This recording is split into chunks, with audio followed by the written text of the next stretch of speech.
Hasmin na yo girl. See movie? Now I don't want to hear that. All I want to hear that is over. Okay. What's more? Yes, sir. Yes, sir.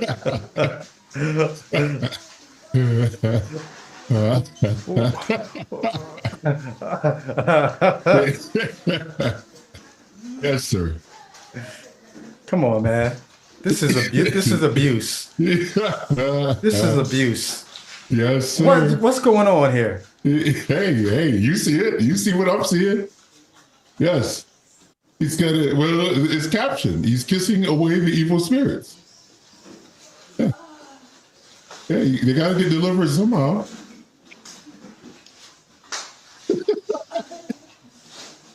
This is so awkward. Yikes. Oh. And that's not it. Don't get going yet. That's not it. We got another one.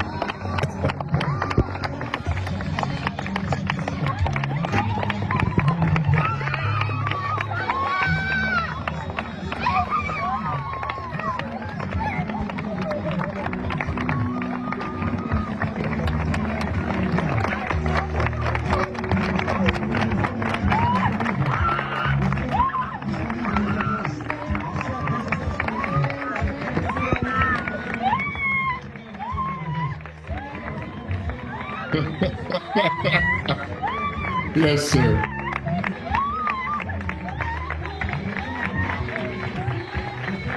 Enjoy, folks. And this is what we do to ourselves. Yeah. And they say you should shut up. They say we need to stop talking about this.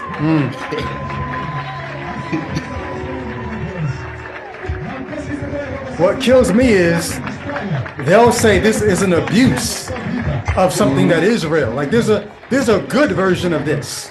Yeah, exactly. This is the bad version. This is the overindulgent.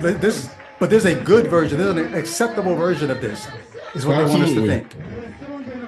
And just remember, whenever their character, their savior character, he was doing this. You know what I'm saying? Their savior character was doing that. You know.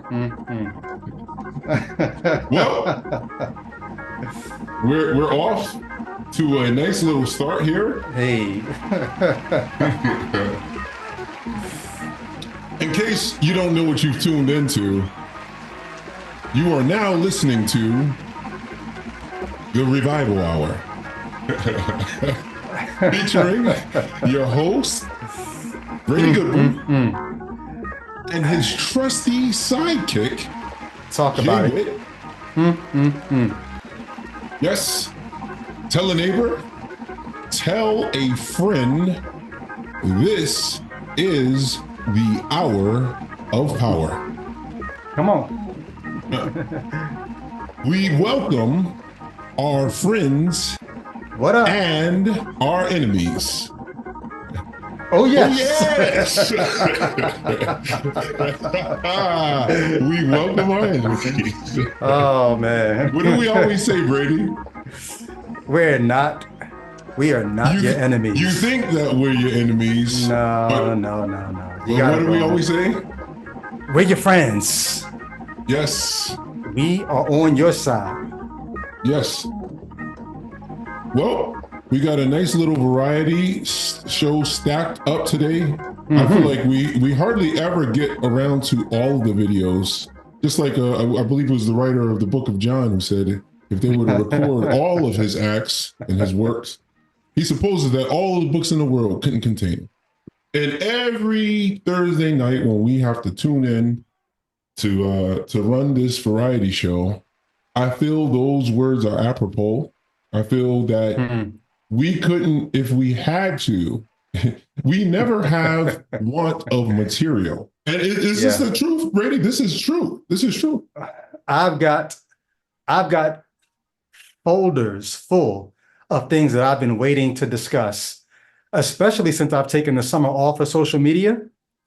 I'm like, I'm backed up over here.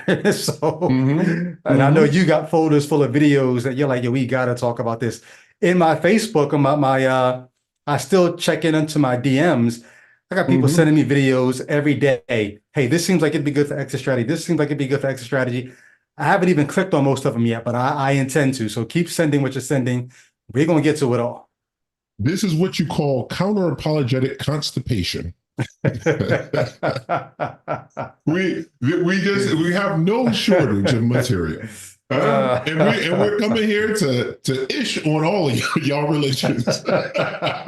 Drop that ish. Yes, sir.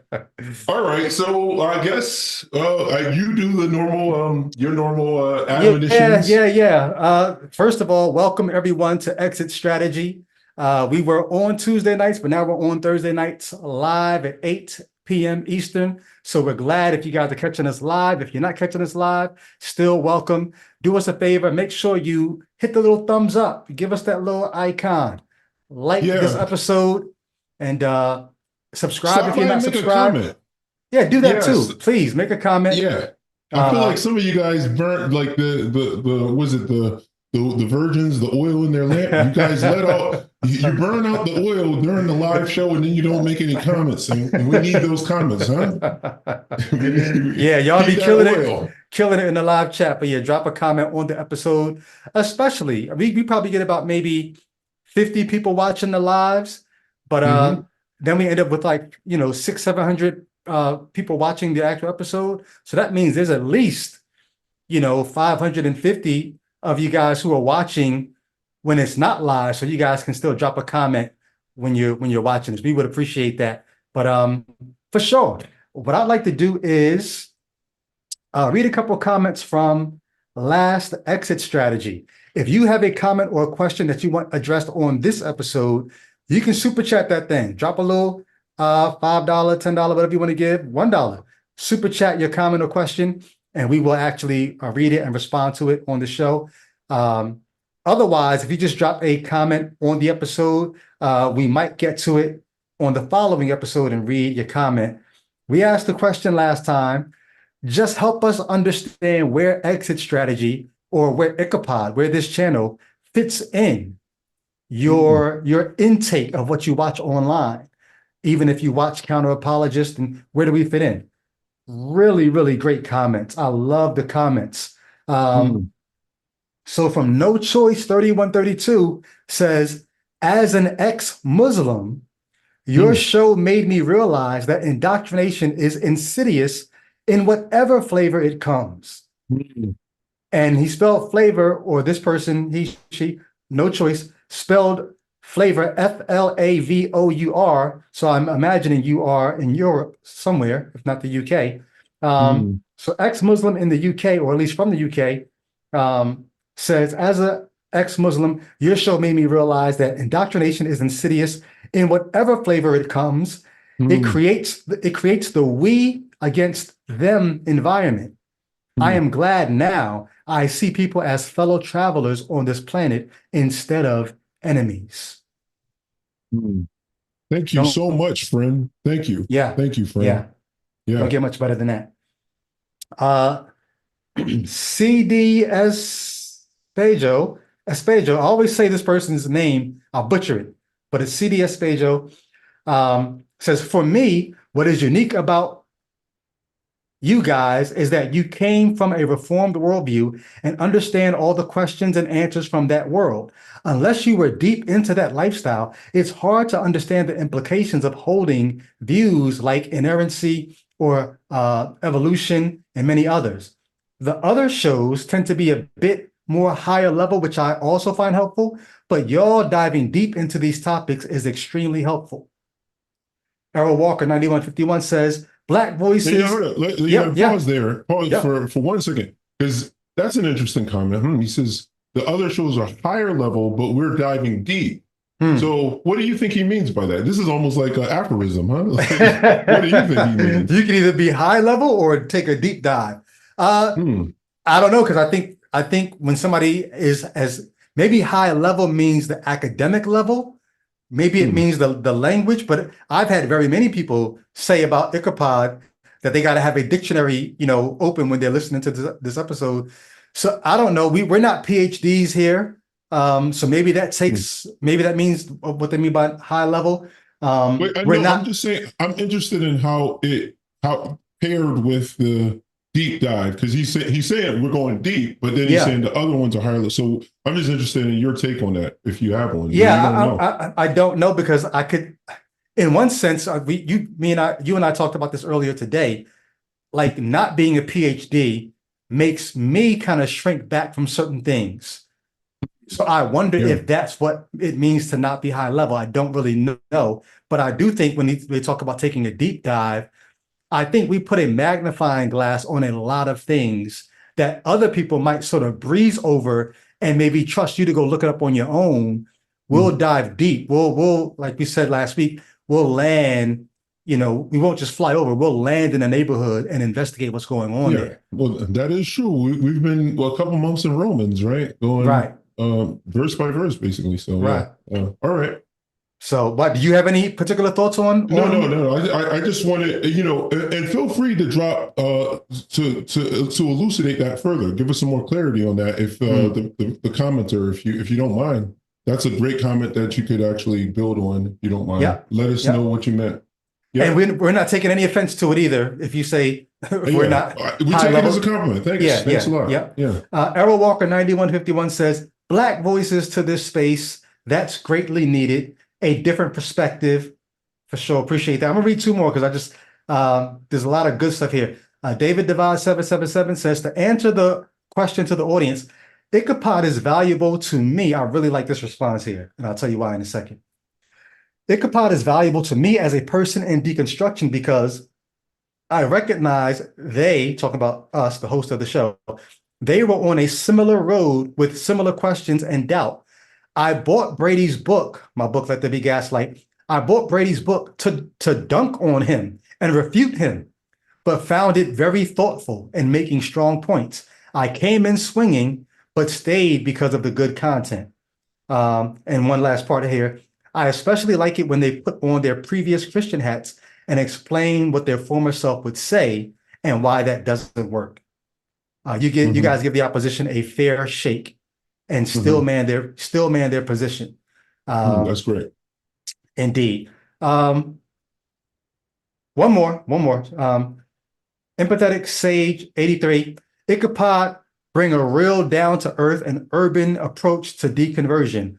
All that we are missing is some dominoes in a garage. You guys are like listening to educated homies, very logical.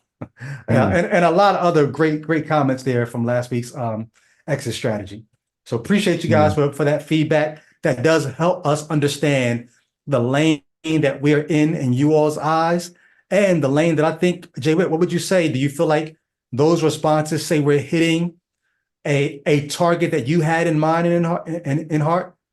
You know what? I just try to be myself here, so I don't even have a real target. And I don't actually. At one point, I had started listening to a lot of counter-apologetic stuff, but actually, in service of me not, like Paul says, he didn't want to preach the gospel where it had formerly been preached.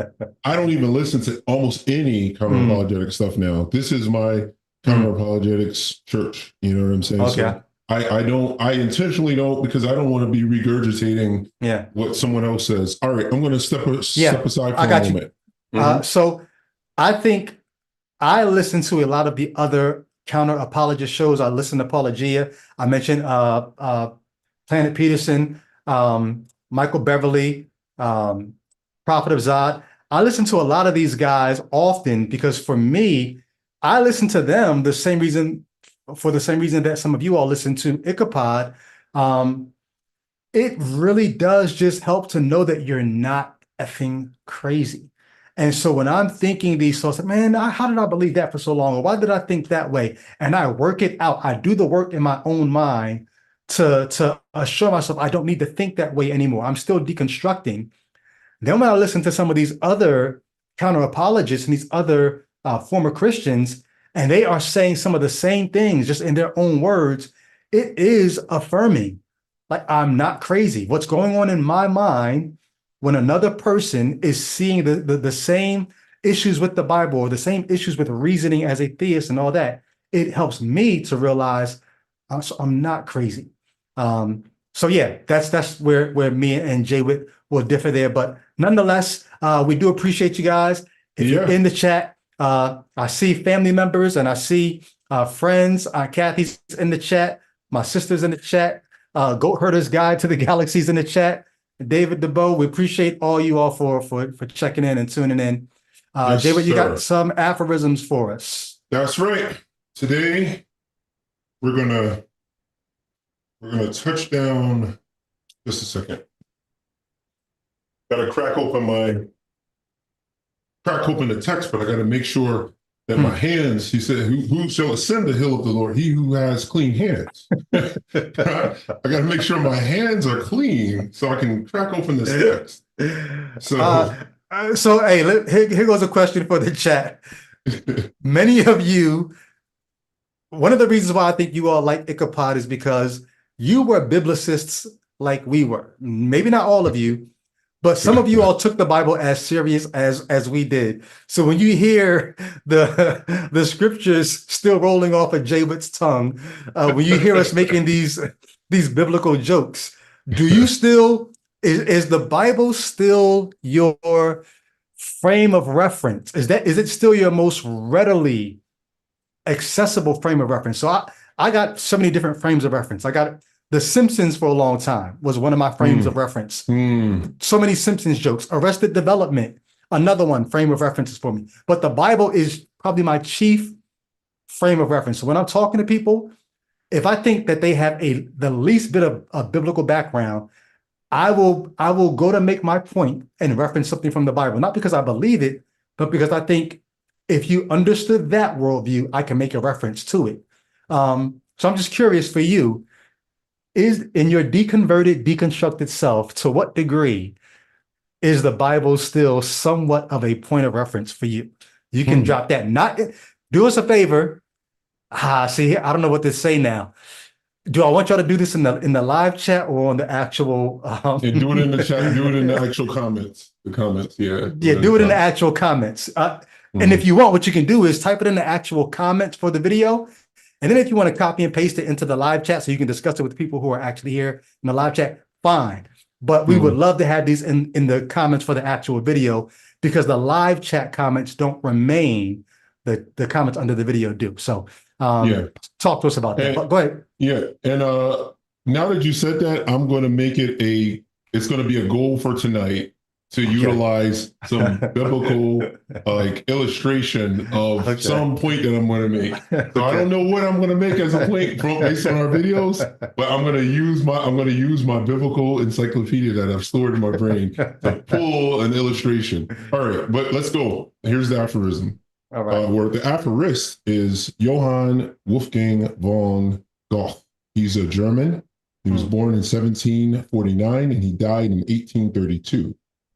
The first aphorism goes a little something like this. A good man is always a beginner. I'm going to say it one more time. A good man is always a beginner. What say you? I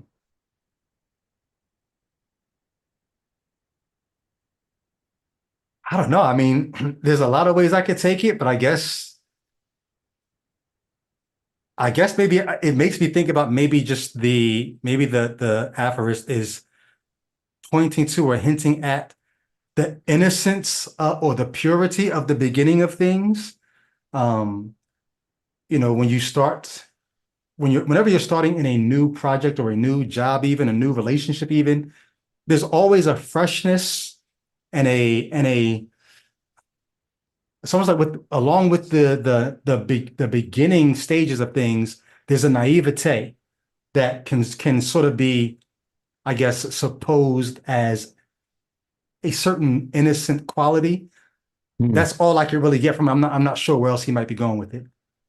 And conversely, the other side of that is the more adept and skilled at something you become, maybe the more arrogant, maybe the more careless, because you're not really trying to take care. You don't need to take care anymore. I don't know. I'm not sure where that might be going. Yeah. So my take would be, one has to work assiduously at resisting the natural tendency to calcify, almost, I'm thinking of arteries that get plaque or something in them, or something.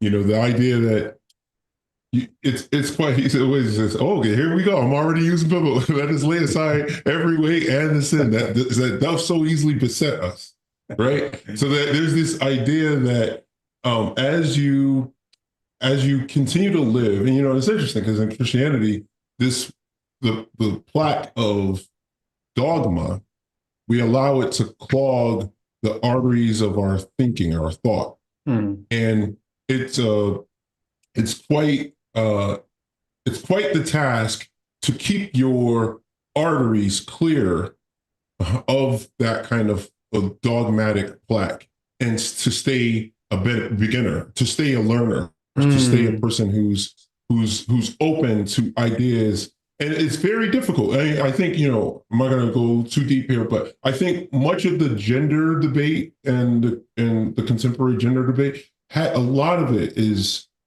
focused. The problem, the center or the nexus of all of the explosive conversation is this plaque from, or calcified, dogma that it's hard to move. And so remaining mentally malleable and just kind of able to absorb new information. This is not an easy thing. There's a reason why they had the old aphorism, you can't teach an old dog new tricks. It's very easy for people to, and each one of us are born into a generation. And within that generation, certain things are presupposed about life. And we grow up with it. And then when those things are challenged, especially if you've lived long with them, it's easy to grow resentful, to say that all in the world is wrong. And so a good man, in light of that, he remains a beginner. All right. So I could keep going with this. I could keep running with it. I feel my help coming on. But let's get to the second aphorism. All right. Second aphorism is from the same aphorist. If you miss the first buttonhole, you can't ever get fully buttoned up. Let me say that again. If you miss the first buttonhole, you can't ever get fully buttoned up. I mean, these what's the person's name? Von something? Golf, yeah. Yeah, Johann von Golf. I'm a little underwhelmed by his I'm going to run with this one. If you can't run with it, I well, got it. Well, you know what? Let me put myself back in the 1700s. Maybe buttons on shirts were they're sort of kind of humdrum at this point. Maybe in his day they were all the rave. I mean, if you wore a suit or a jacket that has buttons, you know how that works. Anybody who's put on to say you can't, to say you can never, like, no, you just start over. You don't have to, like, oh, well, I missed this first one, I'm going to remain like this forever. I think you're taking it super literally. I think what he's saying is after you got the first one wrong, the only way to get it right is to undo it and start over, is what he's saying. Right. You can't continue on that path. You're never going to be able to, having started that way, you're not going to be able to keep going that way. I get it, but it's just a little. I think that aphorism will give, because I think it applies to your deconversion story. You got to Genesis 3. And in fact, Genesis 1 and 2, there are certain things that are foundational that if you got that button, come on, I mean, you can finish it off from here. No, you're absolutely right. There is a sense in which if you miss step one, we talk about from the Reformed perspective, the Bible story is creation, fall, redemption, consummation. Well, if you get creation wrong, and then don't go any further and get fall wrong, how are you going to still get to the New Testament and expect me to believe in redemption, let alone consummation? So yes, in principle, I get them. I guess I just don't like.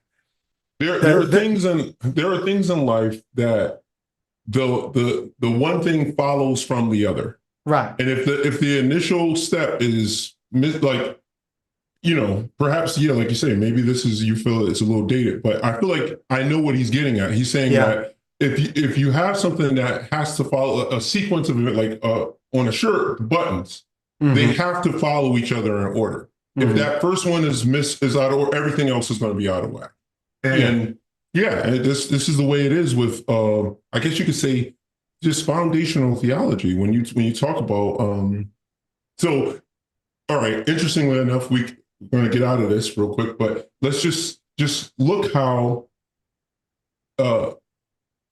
apologists have tried to say, yes, those things were maybe incorrect in certain ways, but we can somehow salvage the so in other words, they've tried to, like, they button 3 steps down. It's in the wrong position. Your shirt is never going to be aligned, and they've tried to make it work, and you can see the shirt bunching up. Go ahead. Yeah, no, I mean, the more you talk, the more I'm like, okay, now when you start painting the picture that way, because if you look at any worldview, the person who left the comment last week that says, hey, I'm an ex-Muslim, anybody who's seen their faith crumble before their eyes, anybody who's deconstructed their religion, whenever you see other people still wearing it, you see the shirt all jumbled up, and the first button you see the misalignment. So in that sense, I can rock with it in that sense. So there you go. Yeah. All right. Well, I guess we got to get on to these videos. Let's do it. We're going to start first with the atheist to Christian pipeline here. Okay. This is good. I have not seen these. Jay Witt typically comes up with the videos. He's seen them before, and this is brand new for me, like it's brand new for you. So where is it at? Okay, here it is. This is probably the longest of the 3 or the 4 or whatever. It's gonna be 3 videos tonight, so this is number 1. Okay. All right, I hope I'm sharing sound. If I'm not, just let me know and I'll stop it and get the sound straight. You'll see it in 3, 2, 1. All right. Here he goes. I was an atheist, hardcore. Okay, this is really interesting. I have a daughter that my wife had noticed some maybe developmental issues with her movement and stuff. She took pause it. Just I'm not going to do this for the whole video, because this, we need to get him through it. But he noticed, in case you guys didn't notice it, he said he was, at the time, he was an atheist hardcore. So he's saying that not, I mean, I don't even know what it means to be a hardcore atheist as opposed to a non-hardcore, but basically he's saying he was hold him to that as this video continues. Okay. She took my daughter to a neurologist. The neurologist did an assessment and said, I think she's fine. However, she might have something called spinal tethering. And what happens is, as the baby grows, the spine will stretch and then they'll lose function of their lower half of the body. We can see it through an MRI. If we do identify it through an MRI, oftentimes we can surgically repair it and there's not an issue. Your 1-year-old's gonna have to get an MRI if you wanna know for sure. Well, to do an MRI for a 1-year-old can't sit. You ever have an MRI? A 1-year-old's not gonna do that. So what do? They put them under general anesthesia. And I'm like, I don't wanna put my 1-year-old under general anesthesia. It's not good for their brain. She's never been under general anesthesia. But then on the flip side, if there is spinal tethering, I want to know so we can maybe fix it. So I, for the first time in my life, was praying out loud. I've never done that before. So I'm driving to the pediatrician's office. Pause. I'm praying out. All right. I'm only pausing here so you can remember, last time I said pause, he had said he was a hardcore atheist. Notice here, he says for the first time in his life, he's praying out loud. So just, I don't know, see how those, just consider how can those things align, but go ahead. Yep. Out loud. And the way I'm praying is like this. I'm like, God, I don't know if you're real. I need obvious. I need you to show me in obvious ways. Pause again. Pause again. Okay. So he's, all right, he's not an atheist. Because you can't, like, you've already, like, you're not starting from square one. You're not just agnostic about what's going on out. You're praying, you're saying, God, whatever. So you're already a monotheist. Like, well, think about the saying, there are no atheists in foxholes. Yeah. So what is that saying? Yeah. Yeah. I just think it's interesting that, because remember, there are many options. There's polytheism.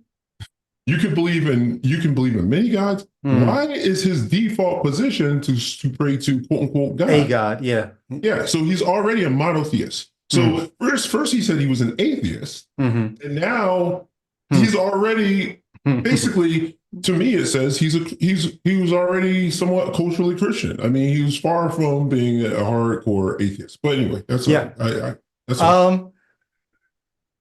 I would like to ask people to comment. What do you think about the phrase, there are no atheists in foxholes?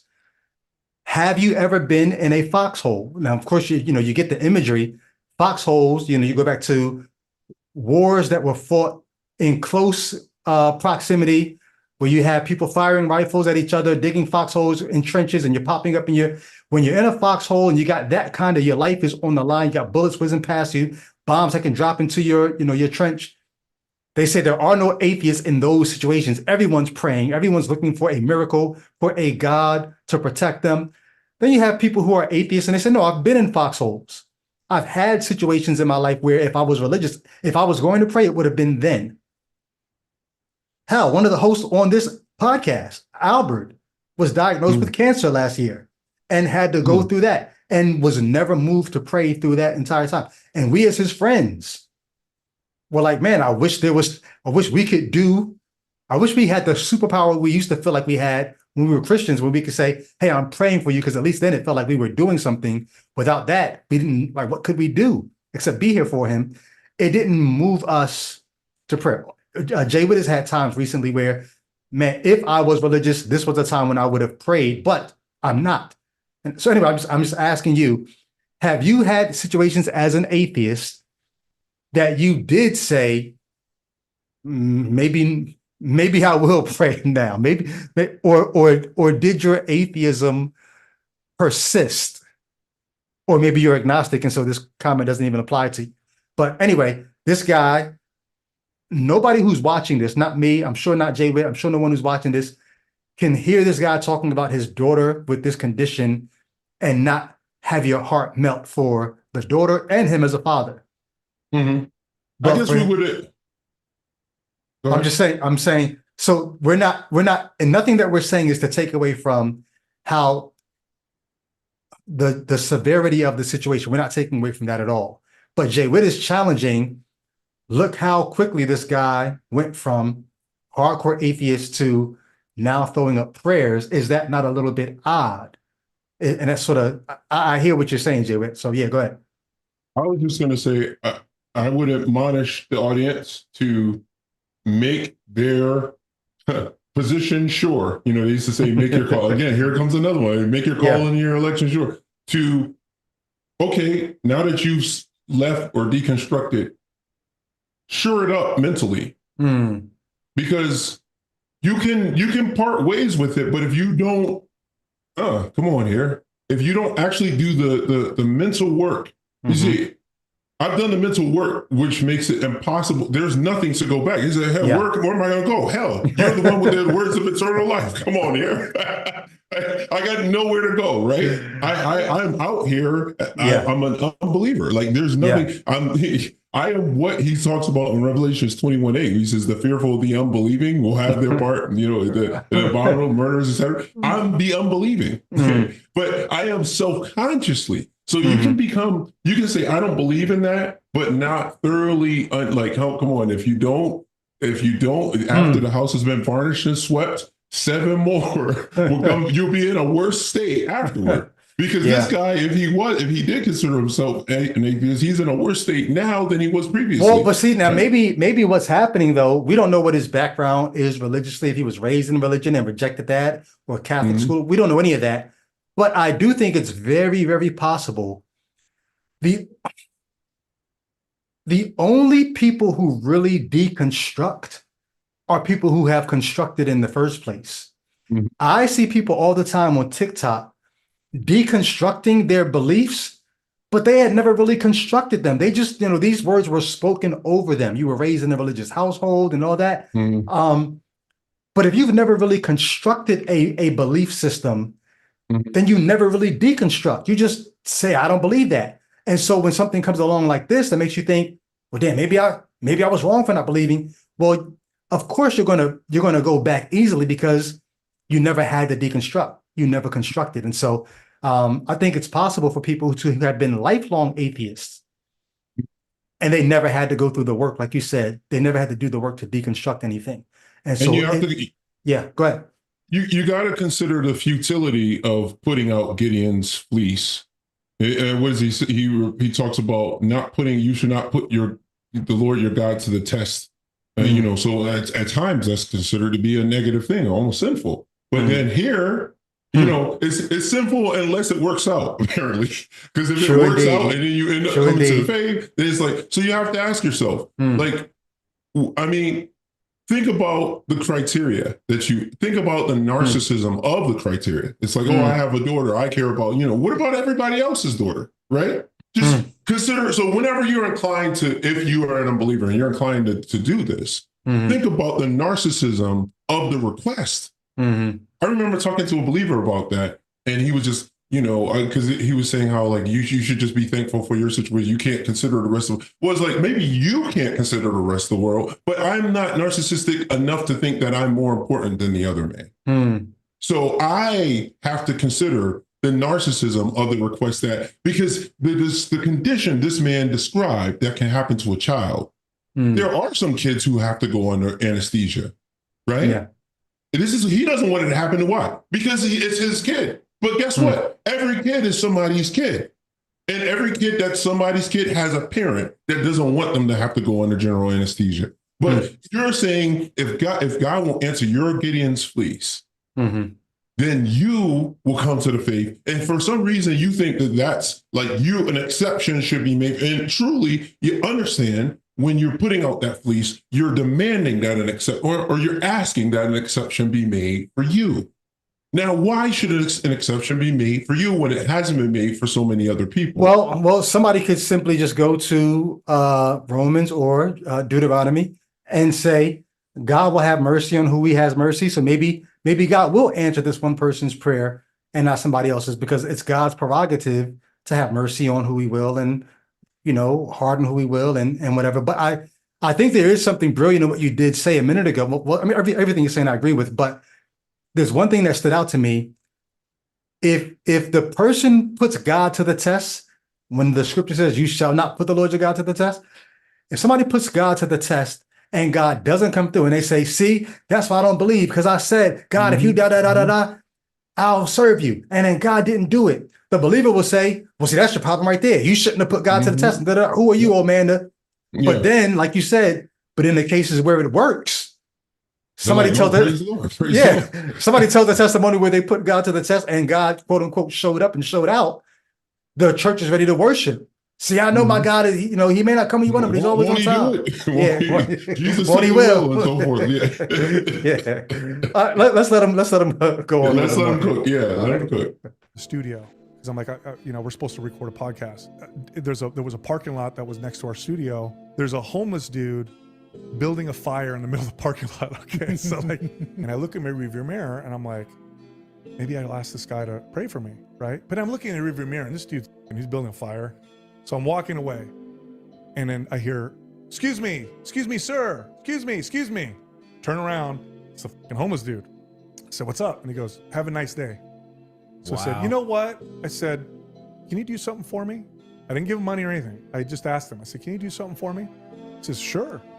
I said, can you pray for me? And he says, yeah, I could pray for you. He said, what's going on? I said, well, we're taking my daughter to the pediatrician today to get looked at. And then he interrupts me and he goes, is it her spine? Shut the fuck up. Swear to God. Shut up. Listen to me, I swear to God. No. Listen to me, I swear to God. No, bro. I swear on everything. It's hard not to get choked up talking about it. It's true. So it hit me like a brick, bro. Like he said, is this something with her spine? So I felt like someone punched me. And he says, I'll pray for you. I'll pray for you. And I said, so after that conversation, I had money in my wallet and I thought maybe I'll give him some money. but I didn't give him any money. I said, is there anything I can do for you? And he said, no. He goes, you've done more for me than society's done in a long time. Thanks for talking to me. The day before that, I had just started reading scripture, which I'd never done before. And one of the first things I read was a story about Jesus and how he said the line, what you do to the least of you, you do to me. In other words, how you treat the worst in society, you're doing that to me. I remembered that right there, because the guy said, you did more for me than society's done in a long time. That my daughter, she's one, she's shy. She doesn't want, when we go to the doctor, she's grabbing onto my wife and buries her head and doesn't want to come off. And if we peel her off to get weighed or checked, she cries. Yeah. My daughter's going to cry the whole time. She's not going to want to do it.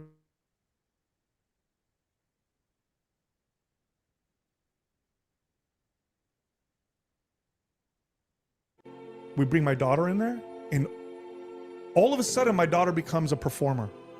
Everything the pediatrician asked, it was like, Bro, what the she's climbing, she's reaching, she's laughing, she's interacting for the whole thing. Pediatrician looked at us, she goes, for sure, she's fine. You don't need to do a test. And that was it, man. I was like, that's it. I'm a Christian, 100%.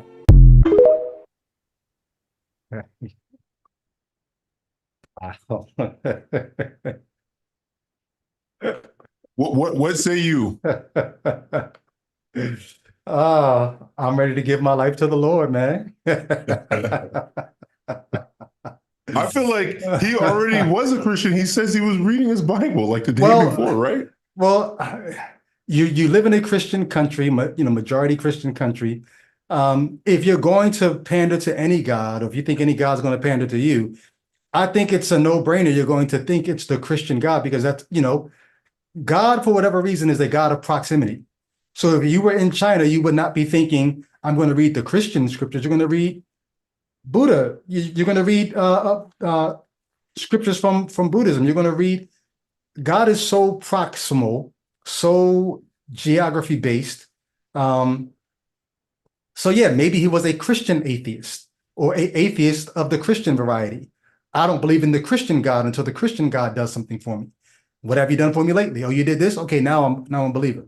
But no, I mean, I think it's, who doesn't have stories of strange things that have happened that you don't have a real way to explain them other than to invoke some kind of, it's not normative, and so I'm going to call it supernatural.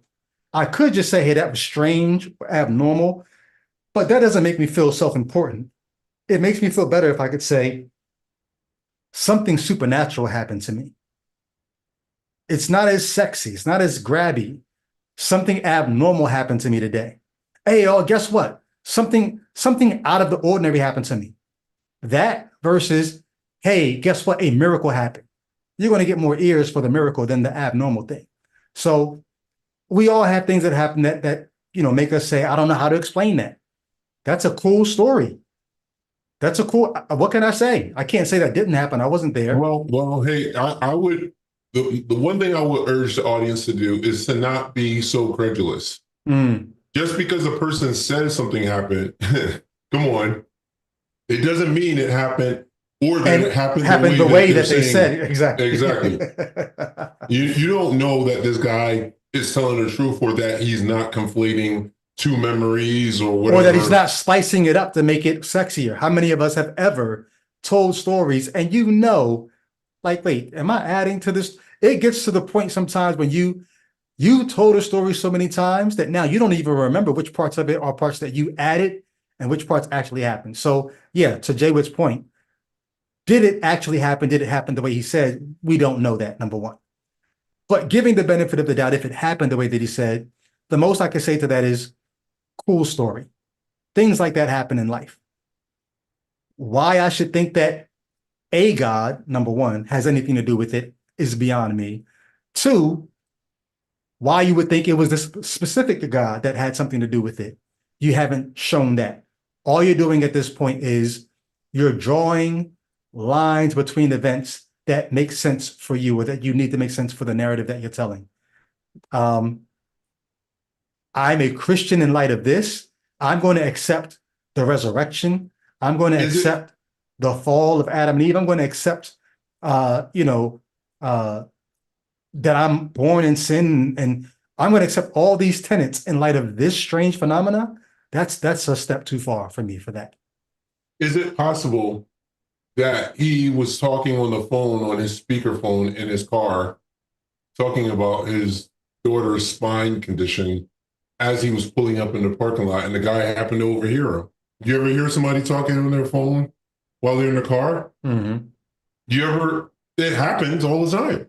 Yeah. And then when he pulls up to the homeless guy, he says, hey, could you pray for my daughter? And the guy says, hey, is it the spine? People might think I'm joking around. I'm dead serious. Yeah, I got you. In this universe, there are so many possibilities for why that could have happened. The way he could, in other words, he could be telling the truth, but there could be an important detail that he doesn't recall happening.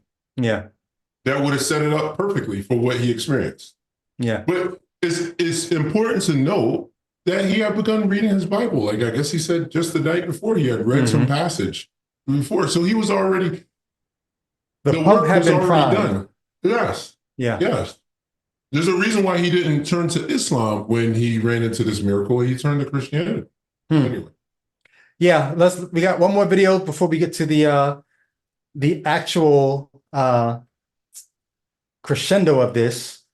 So I'm going to play this one here. This is a very short video. Let me get to my share screen where Emmett is. Okay, here it is. 5, 4, 3, 2, 1. All right, here you go. May Allah guide you.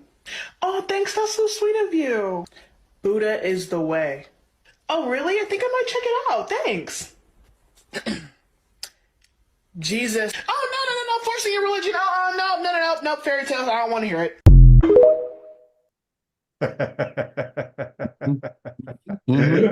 That was so short, we could play that one more time. May Allah guide you. Oh, thanks. That's so sweet of you.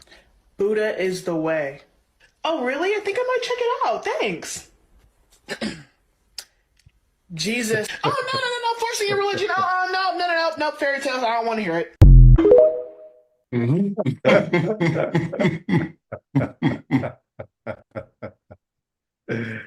First of all, hilarious. As if that video was called Christian persecution, or was that? No, this is the way I labeled it. Oh, yeah. Okay. I was about to say, I thought she was trying to say, but I'm about to say, like, we live in a world where, depending on where you are, depending on what's going on, it's not like Muslims are not being persecuted, number one. It's not like you can't find somebody who would hear may Allah guide you, and then somebody else would react harshly to that, number one. But I don't know. It's weird to see somebody depict their thing as if we're the only ones who get hated on. We're the only ones who get persecuted, because I think you're right to label that Christian persecution. It's the common trope of, if my God wasn't real, why do they only hate him? Why do they only hate Jesus? I see that on Facebook all the time. Why is it only our God that gets? It's like, first of all, it's not only your God. Second of all, are you not taking into account what's been done in the name of your God that would make somebody say, oh, no. Because what we know about your God, not every Christian is as harmless or as generous or as, charitable as you might think you are. So are you discounting what's been done in the name of your religion? Are you also underestimating what happens to other religions in terms of the persecution that they face? So yeah, it seems really myopic. It's like, it's all you have to do is just get out a little and look around the world. You'll see that this isn't particular to just, there's some people who don't want to hear any kind of proselytizing going on of any sort. But I just think it's interesting that a video like that will, it'll get some steam, because a lot of Christians, even though we live in a largely Christian nation still, a lot of people still feel this way. And it's like, how many times can a some player in some sport get up and say something about Christianity, and it'll be praised in the media. Like, I mean, it's not abnormal. I think of last year around this time, there was a woman who was a coach or something, and she gave the glory to God for her. I think it was in Massachusetts or something. You remember? You had explained it. Her I team don't remember. won. Oh Maybe yeah, it was yeah, yeah. Philadelphia. It was Dawn Staley. It was Dawn Staley. Yeah. Yeah, winning the I think the WNBA championship, if I'm not mistaken, but I'm pretty sure it was Dawn Staley. Mhm. Yeah. Yeah, and she felt free to just kind of come out and give God the glory for her. I Yeah. guess whatever backlash there was, it seemed minimalistic. People seem okay with it, right? Yeah, yeah, for sure. I mean, So- it's definitely one of the things that happens when you see those things, if you're in a religion, is it sort of hardens your resolve.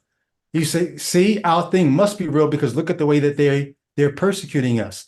It's more to keep you in. It's more to make you feel good about being in than it is about trying to sensitize people to you.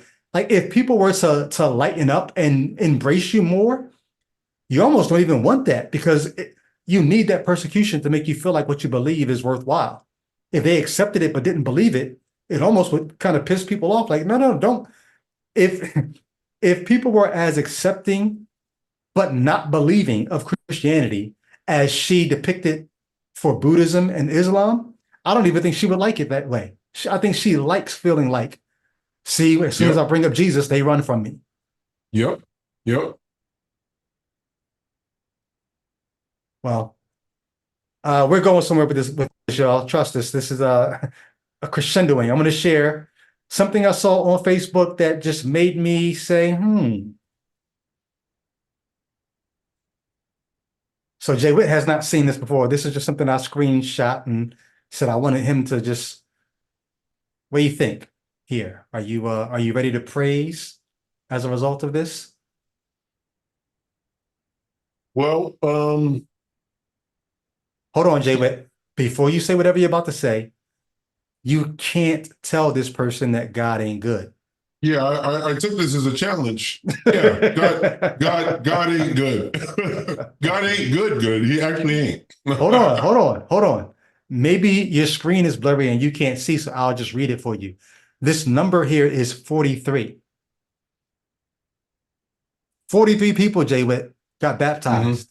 Mm-hmm. So you want to take that back, what you just said? No, I don't. Okay. It might be interesting because they have some modalists or oneness Pentecostals who believe that if you've been baptized this way, you still haven't gotten it right. Oh, I'm sorry. Let me read it for the people who are watching, but they're not really watching. They're listening to it as they do something else. Okay. This was a caption, a memes, I guess somebody put up, says, I literally watched 43 people get baptized today. You can't tell me God ain't good. Two goods. You can't tell me God ain't good. I'm sorry, you were saying. No, I mean, like I said, you have some Christian sects that will say, well, how exactly were you baptized? Were you immersed? Were you sprinkled? Were you baptized in Jesus' name or in the name of Jesus Christ or the name of the Father, the Son, and the Holy Spirit? Yeah. Because if you weren't, then that ain't God's goodness. That's something else. Yeah. I didn't even think about that. You have the question, that was always over my head. What role this outward rite actually plays in a person's soteriology? Like, is it necessary?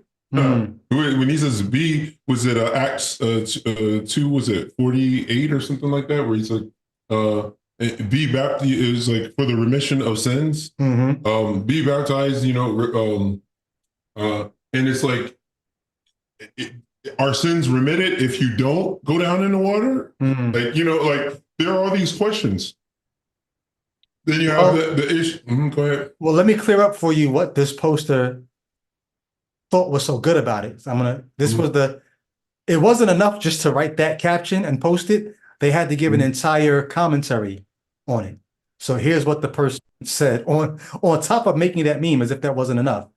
They had to also say, God is so good, praise emoji.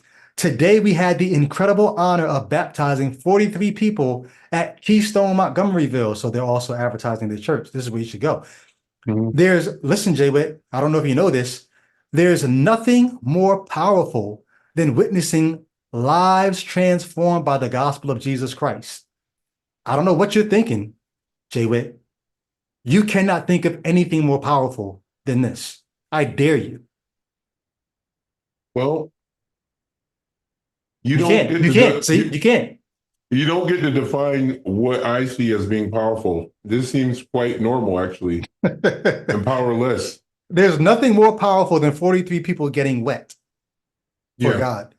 Wet in God? Wet by God? I don't know. There's nothing more powerful than that. So hold on. I saw seniors, fathers, sons, multiple ethnicities, multiple ages, visitors, and members all tell the world. First of all, was the world in attendance, or was this done behind closed doors at Keystone Montgomeryville Church? Tell the world that Jesus is their Lord and Savior. I'm beyond blessed to belong to a place where God's presence is so tangible. I don't know what you're denying, Jay Witt, but this was a tangible display of God's presence and where he is truly glorified every day. How you gonna, what are you gonna say against that? I don't know what you're gonna say, but. I guess you have a very low bar for being impressed. You know, people dipping in water. Just try going to a public pool.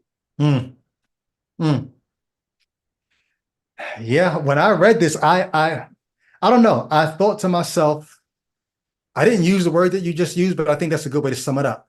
I said, man, was my bar really that low for what it would take for me to say, the God of the Bible, if I believe the God of the Bible is the God of the world that I live in, and I look and I see what's going on, I see little girls like the man just talked about with this spinal tethering, and they don't get this, hey, the doctor said it, there's nothing, they don't get that version of the story. They get a different version of the story.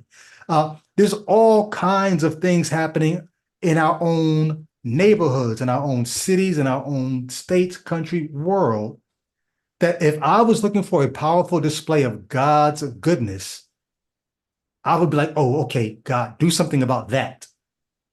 This person saw 43 people get wet by a preacher and said, you're looking for the power of God? This was it. I said, man, was my bar really that low? I used to think somebody went from the kingdom of darkness to the kingdom of light. It's almost like the magician who does a trick, but he doesn't really do the trick. He tells you about the trick. And you being told about the trick makes you react the same way you would react if he actually did the trick. To tell me somebody went from the kingdom of darkness to the kingdom of light, but I've never really seen a dark kingdom or a light kingdom. But you tell me, but this person just went from A to B, and I'm going to rejoice like I actually saw it happen because they said the words. Was my bar really that low? Yeah, I think these outward rights, that's a key feature in the outward rights is to give people, I remember they used to actually talk about communion as being like an outward sign of, you know, some sort of inward grace or whatever.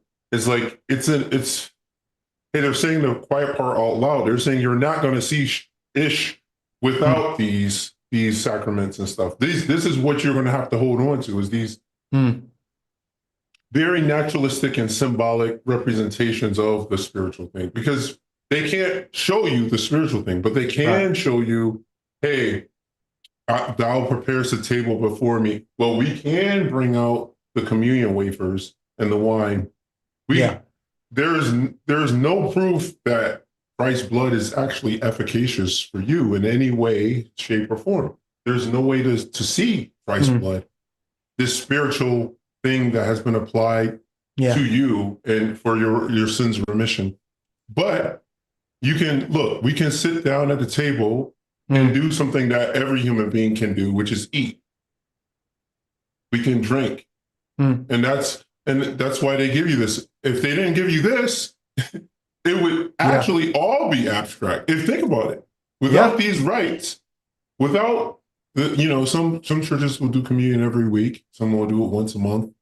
Without that and without baptism, you just have and interestingly enough, some churches say that was really an important part of being a member in good standing is taking communion. They're regularly trying to reinforce via very naturalistic things your commitment to this invisible God. It makes me think about when I was a teacher, secondary education. I never was really trained to teach. I just had a good curriculum and a good program. And so they brought me into a few different schools to teach. But as I overheard the teachers, like these were some of the tools that they use in the trade. One of the things that they would often try to do is narrate behaviors that you want to see. So if you see a student doing something that you like seeing and you want the others to do it, narrate it for the class. Oh, Johnny's sitting down with his hands folded, ready to start. Isn't Johnny doing and then other students will hear that. And so by the time you finish narrating the behaviors you want to see, what you're really doing is you're preaching to the choir that you want. You don't have the choir that you want yet, but you're telling them, here's what I'd like to see. And a lot of what Christianity is narrating the behaviors that you want to see, or narrating the spiritual events that you want people to believe have happened. And so you tell somebody they've gone from the kingdom of darkness to the kingdom of light. And what do? They start acting like it. They start saying, well, what's associated with darkness? Well, I guess robbing people and, lying and cursing. And well, they said I was transformed. I went from the kingdom of darkness to the kingdom of light. The more you narrate that kind of idea for people, the more it helps them to understand, okay, so I should be doing less and less of that, more and more of this. And then you tell people that was the miracle, but really all you did was you walked them through your magic trick. And by the time you were done explaining it, you left them with the impression that you actually did something that you didn't really do.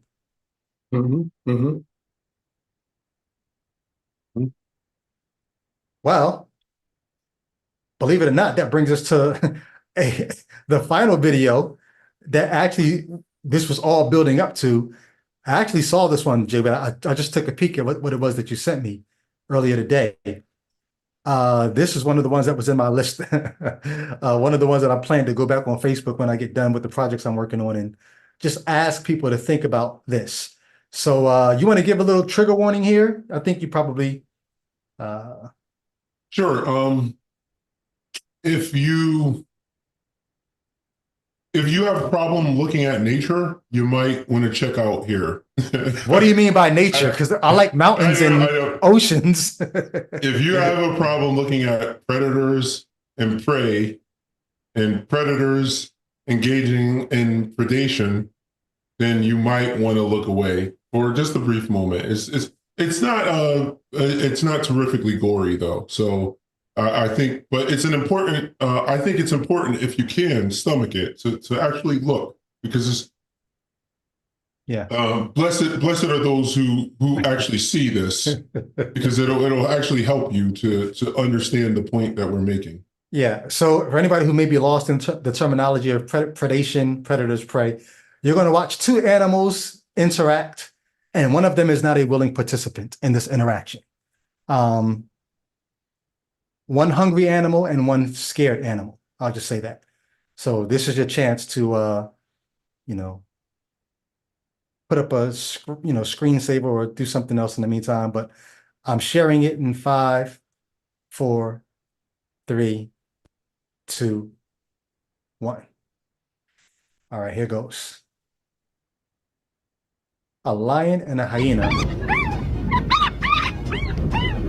Maybe hyena.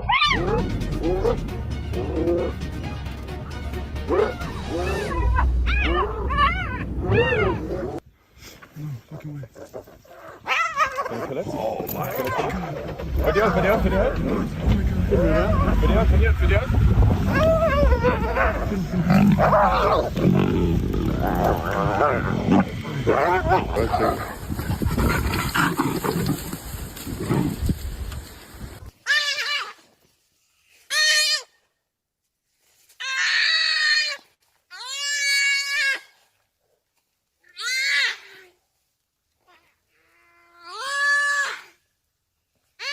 Let me just say,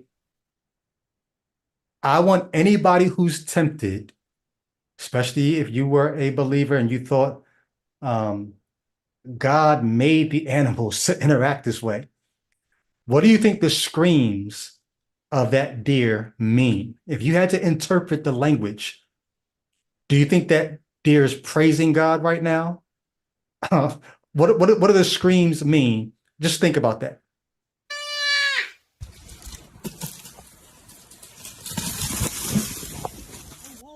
Wild dogs. Fighting.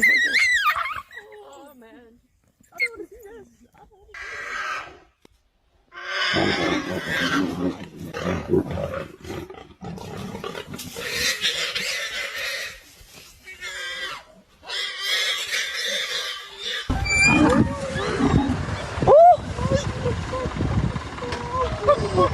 Oh my god. Whoa! Oh my word!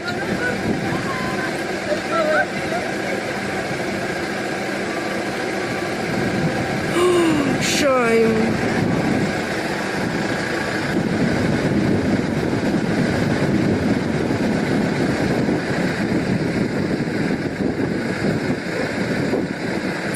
Oh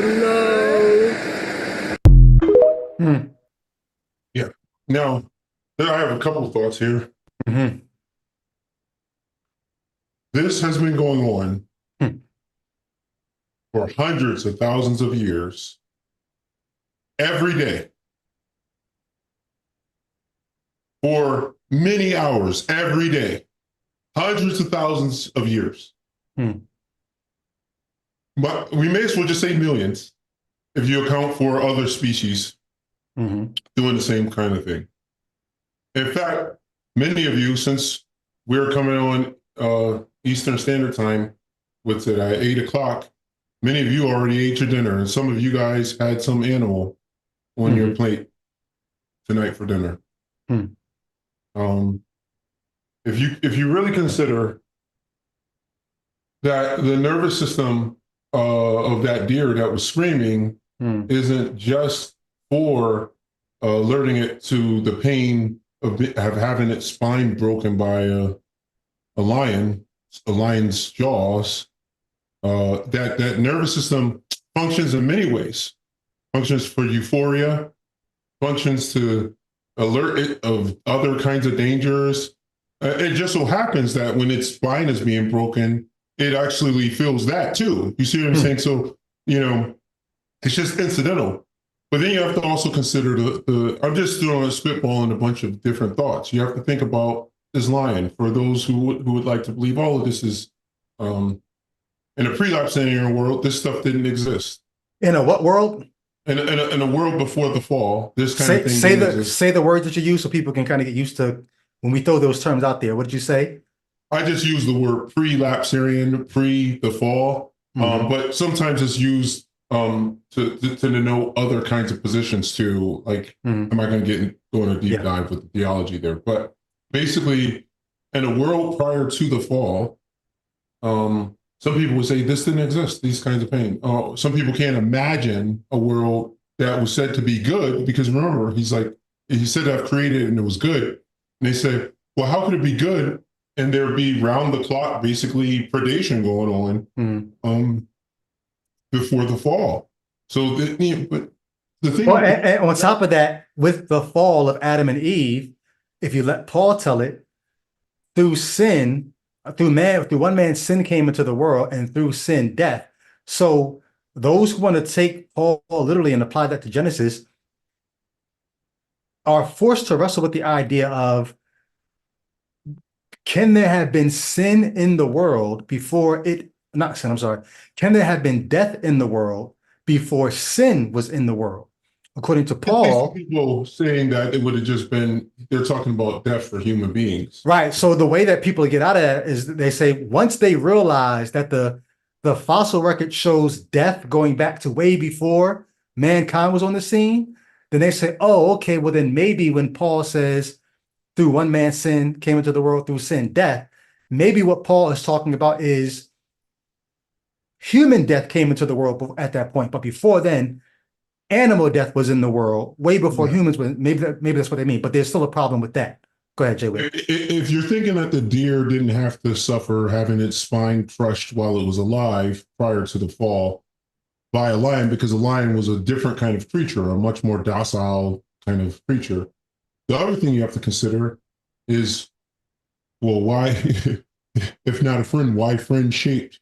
If not a predator, why do you have such large fangs? Why is its basic design, by those who believe in intelligent design, why would it be basically a killing machine? Like complete with the color of its coat, allowing it to be camouflaged while it's down in the, you know, in the grass.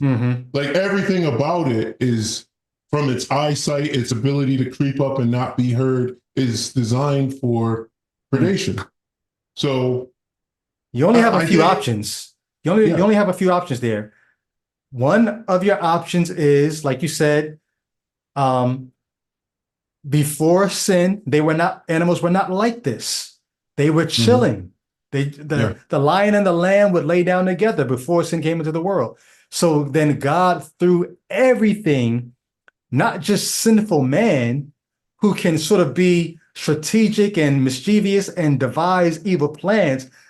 Okay, we do gruesome things to each other because we're sinful, but nothing about that explains why the animals are doing that to each other. So you still got to work that out. Or you say, man, God, for whatever reason, designed them to do this, or consigned them to do this.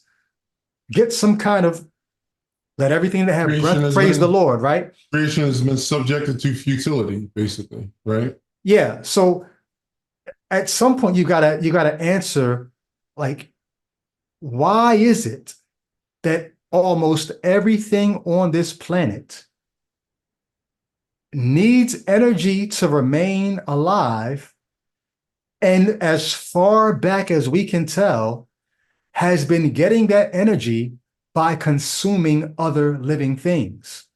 And you look at, go ahead, I'm sorry. I was gonna say, that is the way of this world, and has been, which makes me say, whatever story we're going to tell about who and what we are, we've got to factor that in. A fall does not factor in why living things on this planet, since before the fall, before there were people to fall, why have living things on this planet go down to the most amoebal bacterial level? Why has everything on this planet been getting its energy from other living things? If your story about us does not factor that in, I don't know how you could tell that today. I don't know how you could look at these videos and say, yeah, the Bible explains this, because it doesn't.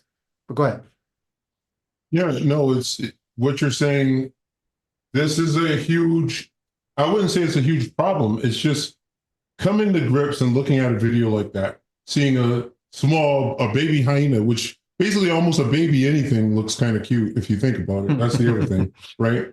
You see the baby hyena, and obviously when they grow up, it's like the whole band of them could be thrown into the depths of hell or something, right? But I just have to say, I've got a folder on Facebook with over like 500 animal videos in it. I hate hyenas with a passion. To me, they are the most useless, frustrating, and from their stupid short back legs to their laugh.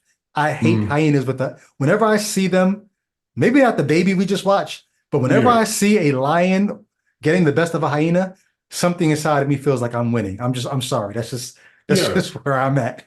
Yeah. But it's just like when you see these, like, or even, I mean, nobody has a beef with a deer, right? Right. Nobody has beef with deer.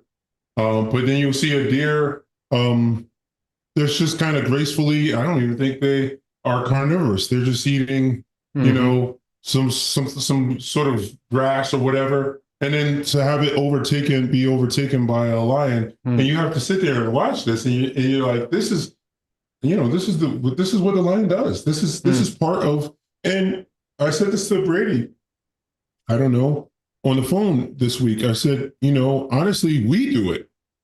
Yeah. I mean, we've domesticated animals, and now we can do it on a farm, and then you can go to a supermarket and pick it up. But if you didn't have a supermarket, if you didn't have domesticated animals, you would be out there just like these animals, because you are an animal. You would be out there hunting, or you'd be, even for the vegetarians, you're not going to get off. You would have to destroy life on the plants or whatever to keep yourself sustained. Like there's some, and it's just the world that we live in. And I think without going deep into counter apologetics, just looking at those scenes, something about that, you take all right, go get your Bibles, read your account for the first maybe 4 chapters of Genesis or whatever. And then just as you're reading it, occasionally glance over at your computer and look at videos like that. Right. And compare the two. And you're like, okay, this is a story that you're reading that somebody's telling you. And this is an actual video footage of what the world looks like. And actually, most people don't have to regularly see that. Like if a human being did what these lions are doing to some of these animals, you probably get arrested. You get jailed. You get jailed because they're not killing them necessarily all that efficiently. A lot of times they start off, as you can see in the video, they paralyze it. Yeah. They break the back, and then it's waddling around trying to survive. And then they go in and start eating it alive, more or less. So if you did that to an animal as a human being, you would be thrown in jail here in America if you did that. And why? Because it seemed to be so cruel. Now you have to ask yourself, if human beings have more compassion on animals than God, think about it, because God is designed, according to Christians, he's baked this into their design. They have an instinct to do this, to kill, like bears will eat the animal while it is alive. They don't just break the neck and then get to the business. No, they just start eating you. Maybe eat you from the feet upward. Like think about it. This is a God that had the ability to create the instinct in the animal to kill you first and then eat you. But instead, he bakes the instinct in it to kill you after he starts eating you. Well, you have to, there's only one other thought I have there, and I'll let it go. Just so I don't forget it. So he does that when he could have done it otherwise, and he does it when he knows good and well some of these murders, or I guess these killings, will be happening where no one can behold them. Except him. Except him. So it's not like, and the parties involved, it's not like it's being done to illustrate that this is what happened because of the fall to human beings. Yeah. Because right now, somewhere on the planet, there's a bear eating an animal from its legs upward, and it's dying and excruciating. And it's not making it an illustration or exhibit of the point of the fall at all to any human being, because no one's even seeing it. It's happening in the dark somewhere. Which means one of 3 things is happening day in and day out, nonstop. Either God is incredibly grieved at the suffering and pain that's happening on planet Earth, or God is incredibly giddy about it and enjoys it because he's not doing anything about it. Is there a third? Or well, God's not there. God is the wrong explanation for that. Let's give him a fourth. Okay. Or he's somehow indifferent. Like he's the watchmaker. He wound it up and he's indifferent, right? That's some people believe that, right? He doesn't have to be giddy, and he doesn't have to be grieved. He could also be indifferent, right? That is a position someone could take. Well, he's indifferent. Well, think about what we just said, right? if these things are happening in a place where no human being can see them, Yep. and God is the only one who can see them because God is all knowing, all seeing, and all that. Mhm. I don't know, and maybe it's just because I'm not divine, so I can't do this, but I don't know that you could see. It's one thing if you're the blind watchmaker and you're not seeing it because you're blind, or you're the Yep. deist God who started it all and you walked away. You're not paying attention. Then you can be indifferent because you're not having to watch it. But if you're telling me that the fourth option is no, it's not that he's the God who's not even paying attention. He's seeing it. He's hearing the deer cry out and he's indifferent. Then that's the makings of a fucking horror movie. That's when the F-bomb gets dropped. Can you be cognizant of it and be indifferent? I'm for the sake of just being fair and logical, saying we have to give them the category of indifference. Okay. I understand. I agree that I think that indifference would be cold and callous, and it would also almost imply a certain kind of relish in the suffering. But I think if we're going to be logical and fair, we have to say that an indifference is an option. Someone could say, "Well, he doesn't feel one way or the other about it." Well, so what about the Christians who say the problem of evil is only a problem for the Christian worldview, and we have theodicy for that? But the non-theists, you guys can't even talk about the problem of evil because you can't even have a category for good and evil in your subjective worldview. And so they would say, no. Who are you, old man, basically, right? Yeah. Well, not who are you, old man, so much as what are you basing whether or not this is good or bad off of? Yeah, that's what I'm saying. Who are you, old man? Yeah, I'm saying like they essentially say you don't have a right to bring a charge on him. And No. That's a different concern. It's not you don't have a right to bring any charge on our God. It's your worldview doesn't even have the category of good and evil. What are you talking about? That's what I was saying. You don't have a right based on your rationale or your worldview. You don't have a right to bring a charge against him. Like, what would it be based on? It's, you cannot account for your counting, as the presuppositionists would say. That's what they would say. Who are you? Who are you to bring a charge? You have to rely on him to give you a standard for what is good and what's suffering. But again, when you look at the video, so this is beyond counter-apologetics on some level. Because it's one thing to talk in a lecture hall or in an auditorium in a debate about the relativity of good and evil and how you need a basis for it. And it's another thing to look at the squealing hyena or deer being subdued by its predator and say, well, the same God, you can't make a judgment that this seems to be almost senseless suffering if it's been set up in this way. Well, because look at what happens in Genesis, right? After the flood, you have Bible God actually saying, I give you all the animals for food, which means whatever suffering is going to happen as a result of human carnage on animals, I'm behind that. It's not like, have you heard, I think it was William Lane Craig, or I've heard Christians say the reason why God allowed humans to begin eating animals, can you guess why? I'm just listening. The reason why God did that was because he knew that after sin entered the world, our appetite for murder, our appetite for violence was going to be so great that God gave us the animals sort of as an outlet so that we wouldn't act out our violence on each other as much. Yeah. And hold on, the other side of that coin is, I think it was William Lane Craig who said this, and the reason why God allowed animals to prey on each other was because God knew sin was going to come into the world. And so God sort of like was giving the animals almost like a rehearsal or a trial run.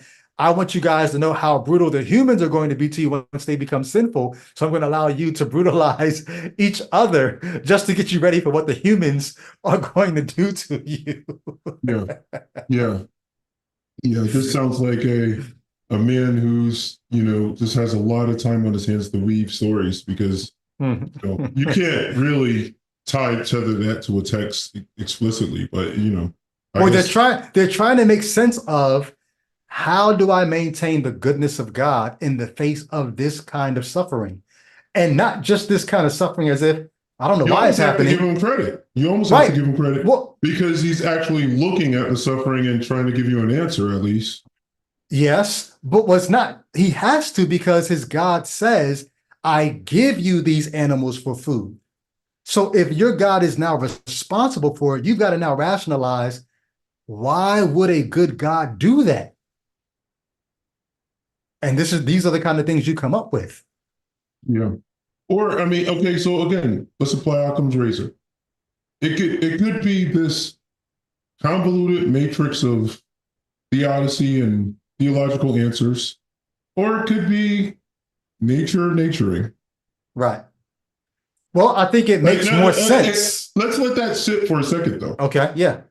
Just for a second. Just think about the audience. You could try to follow the track of Genesis and what it says about creation being good, and then having to try to reconcile the video we just watched with that on some level, counting for a fall, and somehow the entire animal kingdom having basically perpetual death and suffering going on ever since, for basically thousands of years, if at least thousands of years, if not millions, hundreds of thousands of years. Yes. And before the dawn of man. Because of something, yeah, exactly. Perhaps even before the dawn of man, right? Depending on your viewpoint. For something, because of a sin that was going to happen that had nothing to do with them, actually, right? Right. So you end up having to conjure up just really silly ideas about how this works out and how somehow man is culpable, and this is, a baby that's being born of a human being is somehow tied to this whole scheme. Or you could look at it and say, looks like the lion, when you look at its fur, it's adapted for its environment. It looks like it more or less camouflages into its environment, and it has all of the marks of a predator, super predator type animal, right? And that's probably how it evolved. And once you answer it with that, you don't have to make any other apologies, because the predator and prey have just evolved, and they are just doing what they do in the environments that they are in. It's the circle of life. But one of the things that I think works out for the non-theist worldview is we don't have to spend time trying to justify how is nature good, because none of us are saying that nature is good. Like you said, this is nature naturing. Yeah. Good becomes a... Go ahead. No, I'm just thinking you can extrapolate from this principles about human life. Right. When you get diagnosed with a horrible disease, when you get fired, when the court system isn't working for you, you get locked up. Instead of looking to the heavens, like the man in the video earlier in this pod, or trying to find some grand narrative to wrap around it, this is happening because of X. Or just I want to drive home like the narcissism of the earlier video, because that's couched in a worldview that's not accounting for what we just saw in this video of predator and prey. When you live in a world that is full, like his daughter's spine that's no pun intended, child's play compared to what we were just looking at in that video. He felt like, think about it, as a fellow animal on this planet, he felt like God had to answer his prayer that his daughter be rescued from, for potentially a quality of life preserving procedure of general anesthesia. He, like that itself, which is just quality of life kind of thing. He wanted to be relieved of having to put his daughter through that. But he's just another animal on this planet. And then you look at the baby hyena that's having its spine broken by the jaws of a lion. And when you actually consider these things, you hold these things in tension. Yeah. For these situations, you look at them side by side, you realize, look, dude, you live on a planet with other animals. Yeah. Sometimes things, and when I say other animals, we're animals too. Sometimes it doesn't go the way you would have liked it to go. Right. And that's just how life is. Yeah. Because life, I'm not going to reify life and say it's not fair, because that's to assume that, life is, this is just what life is on this planet. Yeah. It's a sequence of events following other events, actions, reactions, causal thing. Like, there are so many things that are happening at any given time that to step outside of that somehow and to prioritize oneself, one has to, they have to turn on unreality to do that. Right. You have to imagine, for however long you're going to contemplate that life isn't what it is while you're doing that. Yeah. So when you decide, hey, I'm going to get down on my knees, and as a hardened atheist, go ahead. I'm sorry, I wasn't even looking at. Well, no. Well, I'm saying you have to step into unreality to do that. But let's take it back to the beginning of the episode. Once you began buttoning the shirt that way, once you realize this doesn't line up, you can either undo that and say, well, I guess that must not be the way this works. Or you end up saying, I guess I'm going to have to continue to be misaligned and just do everything this flicked way. If I'm going to accept this narrative to explain why I can feel like I'm special on a planet of 8 billion people, why God looked out for me, and why this, and if I start doing that here, I'm going to continue to misalign everything else. And then I'm going to have to surround myself with a community of people who are doing the same thing, so that we can all keep telling this narrative and reinforcing each other's worldview. And then I'm going to have to, when I brush up against other people of other religions and other worldviews, I'm going to have to otherize them and use their distaste for my afflicted worldview to reinforce my worldview. I'm just basically trying to sew with needle and thread, sew all the videos we watched today together. Like, this is what's going on. If I'm off in one area, I've got to, if I'm going to be consistent, I'm going to be consistently inconsistent. My worldview is not going to match reality, but I'm going to have to keep telling this story and surround myself with other people that will help me do that. And that's what religion is. Just consider this. I keep going back to this hyena, but consider that this is the affliction of animals that have a well-developed brain. And when I say this, as all of this thing that we are being counter-apologists to, religion. Because if you consider a hyena, it's not only a well-developed brain, but a physiology that accommodates that brain. So what I mean by that is, we not only have brains as human beings that are well-developed, because you have other animals. They speak of dolphins and other animals and elephants that are very intelligent. But their physiology doesn't allow them to do what our physiology allows us to do. We happen to have opposable thumbs, digits, fingers. Our bodies are just set up where, like, our intelligence can take us a long way, because our bodies allow us to manifest the intelligence in ways that other animals that may be nearly as intelligent, their bodies just won't allow them to do certain things. Like, if you're a dolphin, you have fins and you're in the water, you can't, you don't have anything to make the kinds of things that your mind can conjure up. That doesn't say that the dolphin can't think. The dolphin might be thinking very advanced things. We just will never know. Because so being not only possessed of brains that are quite advanced, but a physiology that allows us to interrogate the thoughts that our brains are having, right? This has allowed us to be afforded a certain amount of leisure. That leisure has allowed us to start contemplating and developing ideologies. But if you consider the hyena having a brain that's probably lesser developed, obviously, than ours, but not only that, having a physiology that doesn't enable them to work the thoughts of their brains out in a way that they could if they had a more advanced brain, or maybe even with the brain they have, if they had certain digits and stuff, they could do more with it, right? think about it. The hyena and the lion, they're just engaged in just constant predator-prey activity. Mm-hmm. They don't have time to turn to religion. Although people speak of elephants actually burying their dead. So there does seem to be, once the brain gets developed enough, even if they don't have the physiology that we have, there seems to be some sort of activity in the animal that makes it to start be able to kind of rise above this base instincts that we have, the instinct we have just to survive. But think about it. So when I speak of this religion being the affliction of us, it's like, yes, we've been afforded this leisure, but now we've been afflicted by our leisure. Now we, like the lion and the hyena are just getting on with life, and they're actually more in touch with reality than many right-leaning Christians in America.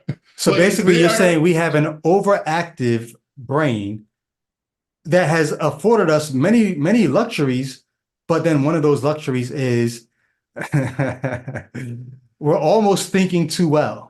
And in thinking too well, we're afflicted by our brains. Right. Yeah. We've the brains that we've used to master the outside world, we've turned them back on ourselves. And now we're thinking as if looking in the mirror saying, well, okay, I know what that is. But what are you? Yeah. Why are you? And now we're sort of doing a number on ourselves with religion because we've got too much time, too much leisure, too much luxury on our hands to just do the normal life stuff.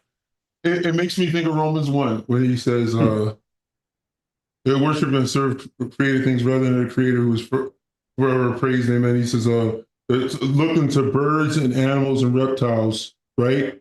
He talks about, and I think about this, and I was like, hey, thinking themselves to be wise, they became fools, right? And worship these created things.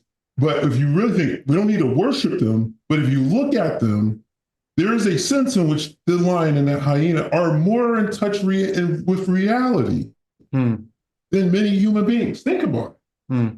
Think about the idea that they aren't even engaged in, they might look at you and say, what the F are you doing? Like going into this could be like if they could actually articulate their work. Well, think about the videos we watched at the beginning where you had the, people bowing down before the minister as he's walking and all that. Not only I think the animals should look at us, but the humans who are a little more in touch with reality will look at that and say, wait, what are you doing again? Like, what is that what we're doing? Is that what we've become? Yeah.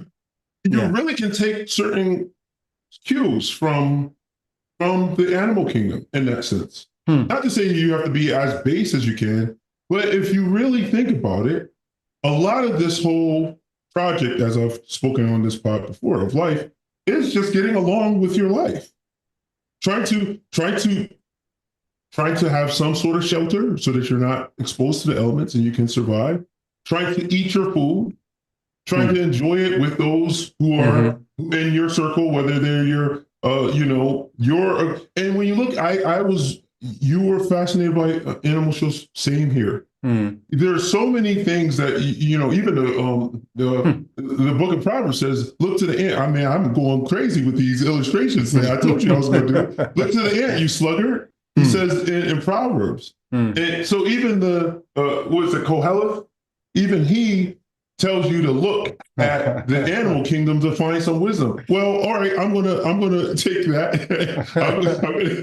As Jehovah or Yahweh used them, Assyria as his hammer, I'm gonna take Koheleth here, and I'll say, look to the lion, look to the hyena, you sluggard.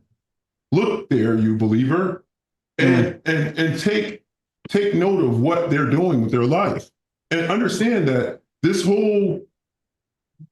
Go ahead. I'm thinking about some of the things that Jesus said that even now where I am now, I have to ask myself, was there any truth to whatever the biblical writers were trying to get at when they had Jesus say these things? When he says things like the body, food for the stomach and the stomach for food, God will destroy them both. Is not life more than food or something like that? It's like, if you really think about what you just said, there's a sense in which you almost have to return that response and say, no, life isn't really more than that. But you have these texts in the scripture that would make you think, isn't it supposed to be more? Alex O'Connor, formerly known as the Cosmic Skeptic, he did a recent interview with someone, and it's about nihilism. And as I'm hearing you talk, Jay, I think it might be a good follow-up to this episode for us to kind of watch that and respond to what they talk about in terms of nihilism. Because if you say, well, no, I mean, in light of what you're saying, if the animals, if they've done us one better by just getting on with the business of life, the food in front of them, there's a video that I want to show. I'm waiting for it to come to my my inbox so I can show. But if we're not, are we doing anything more than what the animals are doing? And should we be? Or are we fooling ourselves to think that we are more important? They don't build airports and airplanes. They're not flying from one continent to the other to see other species. We're doing that. Are we doing anything more important than what they're doing? Well, I mean, in Ecclesiastes 8, he says that, eat, drink, and be merry, for tomorrow we may die. Like there's a sense in which you find, I'll never forget finding in Proverbs, and particularly in Ecclesiastes, that's probably the atheist or agnostic's book of the Bible that you can more or less co-sign almost everything in there. It's a realistic, and now, believers, they try to take it and, I guess there's, they try to figure out a way to kind of fit it in there. But when you read it, it makes a lot of sense of, it kind of aligns with a lot of our values. And I don't know, I mean, obviously we're capable of more thought, of deeper interrogation of things, but that capability is, I'm describing it as somewhat of an affliction, because if we didn't have it, we would just be getting on with the business of just things, and we wouldn't be erecting temples to make-believe deities, right? So this video, I love this video. It's only 6 seconds, but watch this. Yeah, I've seen this one before. Yeah. Yeah.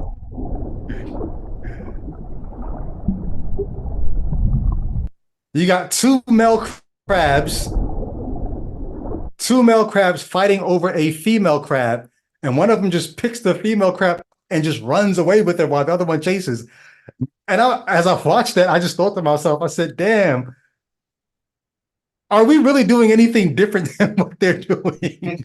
Like, just think about, why do men build buildings? Why do they want legacies? They're doing that to attract the woman. Like, they're no better than the peacock. You sound like, was it the drummer for Kiss who said that on Fresh Air with Terry Gross? He was like, basically, he got into being a musician. He's like, every musician becomes a musician because he just wants to be with women. I mean, so how are we different than the birds that put their beautiful feathers up and do the little dance to try to get we're doing our version of the same dance, our version of the same thing. But we've made our species so self-important. And I think I may have mentioned this on this podcast before. There are people who get bothered by, what we're able to do now. They're actually making meat that they're making from the genes of real animals, but now they're actually able to grow this meat in a lab. I like that idea. I'm like, yo, we found a way to not have to hurt animals and still get the same, because I don't want to be a vegetarian. I'm so accustomed to meat, but I hate the fact that an animal has to die so that I can get the energy that I need to keep moving. I don't think it's a bad thing that that the future looks like us getting our meats from labs and not from animals and farms anymore. I'm excited about that, because I think I really don't see. I'm glad that I'm a me and not a cow. Professing themselves to be wise, they became fools. I'm sure there's some Christian who's going to take that clip of me saying that and say, this guy doesn't realize he's made in the image of God. He's so much higher than da-da-da. But when you think about what we do on this planet, yes, like Jay would say, the way that we've been able to manipulate the world around us because of our opposable digits, because of the ways our minds have developed, because of our ability to express our thoughts in words and communicate. I think it's remarkable. And we're the only ones who can remark that it's remarkable. But at the same time, we live on this planet with all these other animals. We die on this planet with all these other animals. And when we die, as far as we know, that's it. And if that's the case, can we really say we deserve to have a God? God told us that he gave these other animals for us to be food. And if they've got to be tortured and die so that we can be satisfied, so be it. If we have developed more mentally and we have developed the physical ability to manipulate the things around us and create all kinds of tools, why not use those things for the best good that we can come up with, unless we're saying that the gruesome good that we see in Bible God that has these animals and humans suffering and dying ad infinitum for, as what we can tell, no good reason. If that's the only good that we can come up with our advanced minds and our advanced bodies, as Jay just said, if we're no better than Bible God, then to me, that's not a goodness that I want to celebrate or settle for. I think that gruesome version of goodness is played out. And if we can get past that, we ought to. Yeah. And for, I don't know if some people might, to take it seems like we're referring to, we've developed a lot of, this is almost like a glossary of terms within this podcast that we can kind of ping on. So there was a comment earlier who said we dive deep or delve deep into subjects. Basically, if this is deep, and I don't know if it is, if this is too deep in the way we've been talking for some people, just consider, just the simple kind of Occam's razor approach that I propose, just looking at the model that we could see on the video of how life is going on at this very moment. Somewhere, what we were watching is going on right now. I should say somewhere, probably many ways. A lot of places. Yeah. Like, you got to remember how vast the ocean, and this stuff isn't just going on land, it's happening in the ocean too, all over the place. Yeah. So if you just had, we talk about death tolls, right? They say the death toll, or this mean, imagine by the second death toll on this planet. Yeah. How many animals and insects, and it's fathomless. You couldn't begin to put a number on the amount of death happening right now while you're, and consider yourself fortunate. If you're listening to this podcast and you're not having your brain sucked out by some other animal, consider yourself one of the creatures that's fortunate, if you consider how many creatures on this planet are suffering, right? Now you just consider that model and all of the accoutrements or accompaniment of apologetics that it requires if you're going to take the biblical model. And then you consider the other model where it's, for all we can say, a godless situation, a godless model. And which one, when you look at it, checks out best or easiest? Just on the surface. Now, that's not to say that the easiest, I'm not trying to employ the scientific that the simple elegance is, but it often does turn out to be the case, right? Which one requires more jujitsu, theological jujitsu, to try to explain away the situation? I'll tell you, the second model, the latter model, requires none of that. You don't have to be a theological martial artist, black belt, right? I think what makes the other model appealing is with either model you go with, because here we are talking about naturalism, materialism, we're talking about existentialism, flirting with, I brought up the term nihilism. We're talking about all these things. The theists would say, at least in their model, they know the beginning of how and why we're all here, even though they haven't worked out how could God be okay with the amount of suffering and pain in the world or whatever. Our model would say, well, the suffering and pain in the world makes sense just in the fact that it's a naturalistic playhouse of everything that's going on this planet and maybe even in this universe. There's not rhyme or reason that we know of, and so we're figuring this thing out as we go. The thing that we don't know is the thing that they claim to know, which is the beginning, the whys, and the how. We don't know those things, but we know that we're here now. and we're figuring out what checks out. And so I'm just trying to color in a little more of what Jay Witt's talking about in terms of which model sort of leaves you with, is easier to sort of get your mind around. Well, it depends if you're concerned about the beginning or you're concerned about the here and now of things. Well, also another thing to consider, though, is one of the things I had to consider when I left the faith. So now I'm being a little more personal and less, I guess you could say, theoretical and philosophical.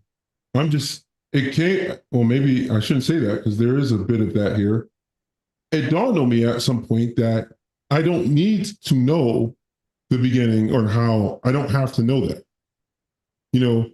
They say some shows, you better go back and check out the beginning and watch the series straight through, because if you don't watch the earlier episodes, you're not going to understand. Well, this is one show where I can start midway and I can get on with my life. I don't need to go back to the beginning to watch all. So I don't actually have to know how everything got here to dismiss really absurd and convoluted, I should say, and convoluted explanations for that really strain credulity. Yeah. So I don't need to know that. I can just get on with my life, just like many other animals are getting on with their lives. If you look at a lion, I remember lions were one of my favorite animals to watch. When they aren't breaking the backs of hyenas and deer or whatever, or antelopes, they often are just chilling, like sunbathing, playing, resting in the savannah or wherever. And it's like, if you think about it, who knows what's going through their head while they're, cuddling with their young and stuff. Maybe they're thinking like, lucky me, I'm an apex predator. Like, who knows what's going through their head? But I would like to think that they're not thinking about building monuments to or shrines to. Oh, I wish I had opposing digit hands so I could actually build a shrine to the God that I believe in. Like, I like to think that they are thinking that. I like to think they're just getting on the business of enjoying their lives. Well, think about Jesus's words. What does he say? Like a raven or whatever bird he talks about, the sparrow, right, does not fall to the ground, without the Father, knowing about it. And he, talked about how the lilies of the field are clothed, and then he turns to his disciples and says, "Are you not more valuable than they?" So I guess the Jesus question to you, Jay Witt, aren't you more valuable than the lion, than the hyena, than the lilies of the field? I don't find myself often, or I haven't found myself often, annoyed with the constant steel manning of the Christian position. But today, it's something about doing the hard work of getting the boat from the shore off into the deep waters of the ocean, only to have yourself pulled back by an anchor that says, "Hey, now you're going too far, buddy. Let's get back over here to Christendom or wherever you're trying to drag me." No, hell no. Hell no. I don't even want to entertain it. No, but I think it's worth thinking about for the person who, like, if you were to ask me, am I more valuable than the lion? Jesus said, "Are you not more valuable or more precious," or whatever he said, "than those?" I would say, yes, I am, but not because I'm precious in God's sight.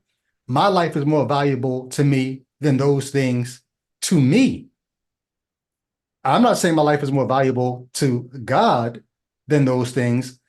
I would say our lives are no more inherently valuable than right. That's why I said to me, though. Animal. Yeah. To me, it does have inherent value because I'm the one that knows my pain. I'm the one that enjoys my life. So there's an inherent self-motivating, self-preservating value to my life, to me, inherently. Yeah. I think.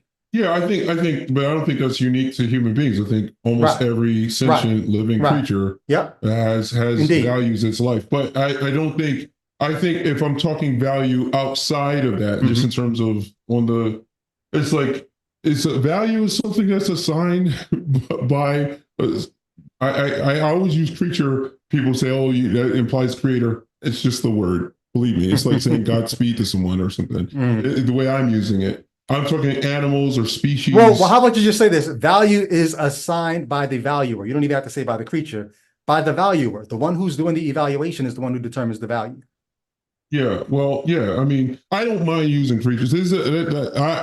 So I know you hate creationist language in every iteration. I think that certain things have been baked in, like there would be like an apple of my eye, for instance, is a phrase that's lifted from the King James Bible. I'm not opposed to a person using that phrase because I'm an atheist, but maybe you might not like it because it's when I use creature, like again, as Malcolm X said, I say it against my will.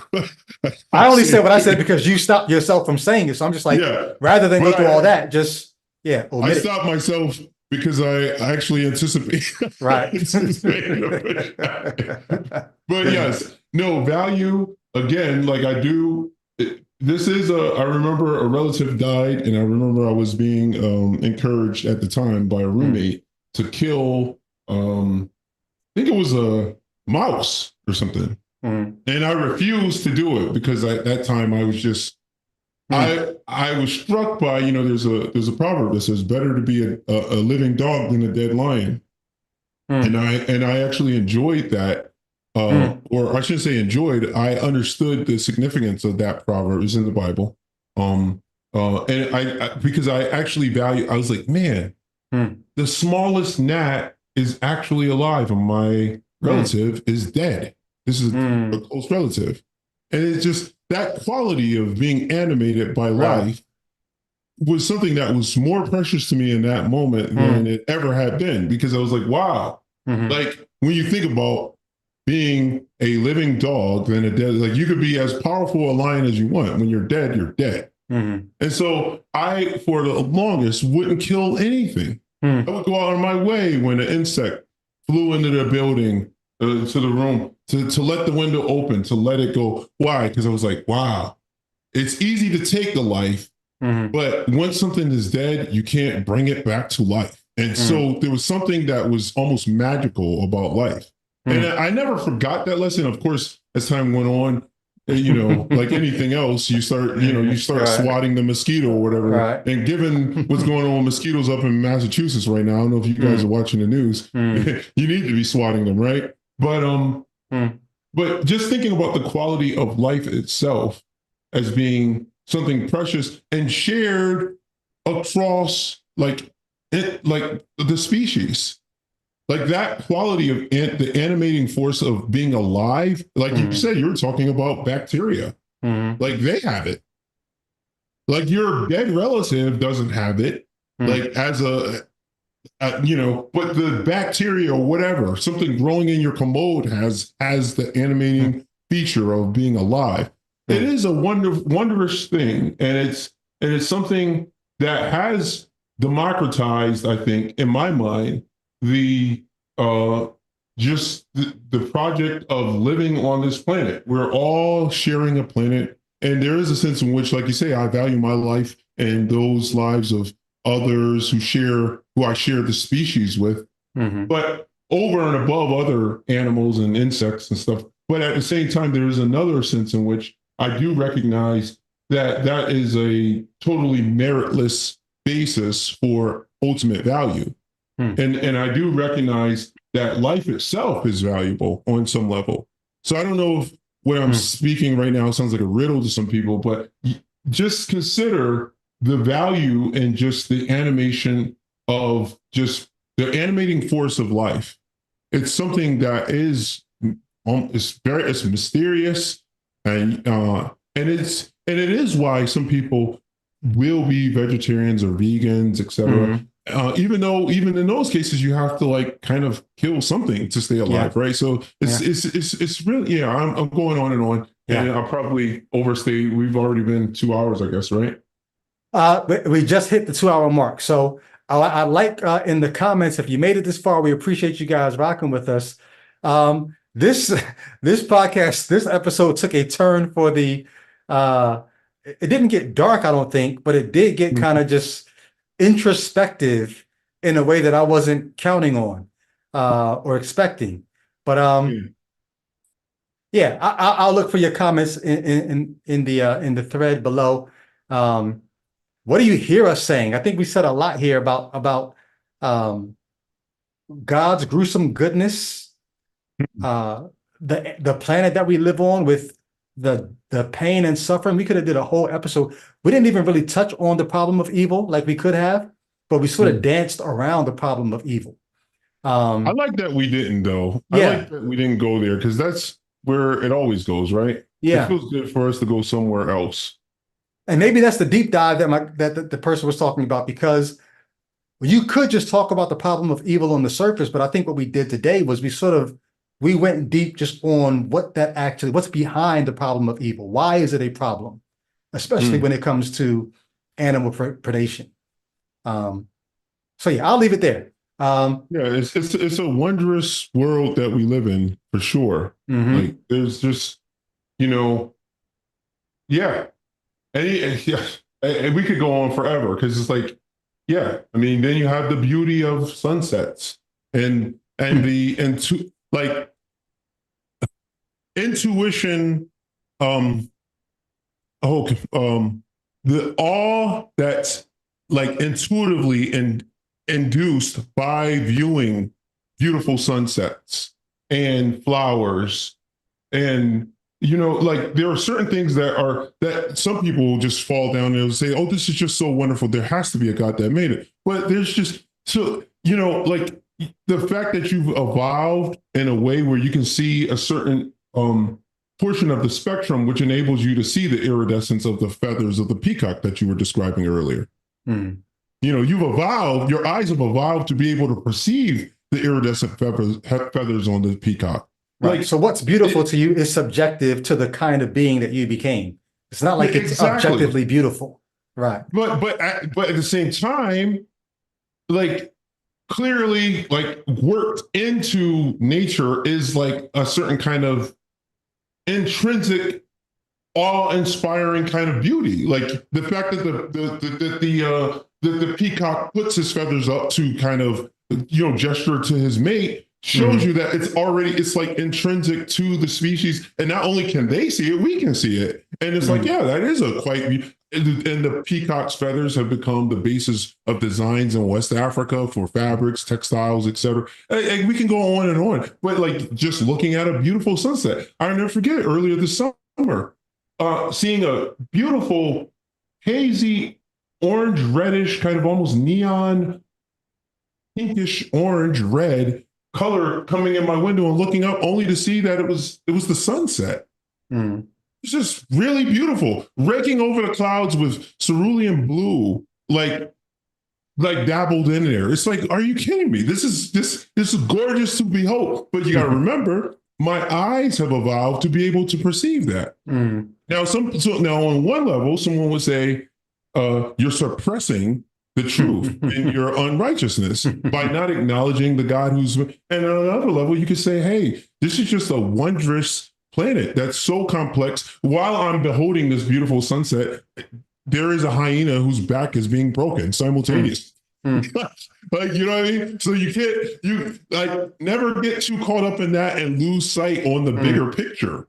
It's not just the beautiful sunset or the peacock or the flowers. It's also like the brain being sucked out of another animal by another. And, like, it's like, that's all happening with simultaneity, I guess what we're sort of giving a pitch for here is life sans ideology. Exactly. Life without a story that's going to allow you to look at the quote unquote beauty and ignore the horror, or explain the horror away in such a way that doesn't really make sense, but it allows you to sleep at night. If you could tell yourself, a Genesis tale of why it's okay for those things to happen. Life without ideology, I think, is what we're making a pitch for. But it's over 2 hours. Yeah, let's leave it there, and we'll interact in the comments. Hope you guys drop some comments under the video. Appreciate you guys rocking with us. We will be back. Not this Sunday. There's no Nurch this Sunday. 2 Sundays from now, back for Nurch. We'll see you guys next week on Exit Strategy. Much love. Peace. All right, take care.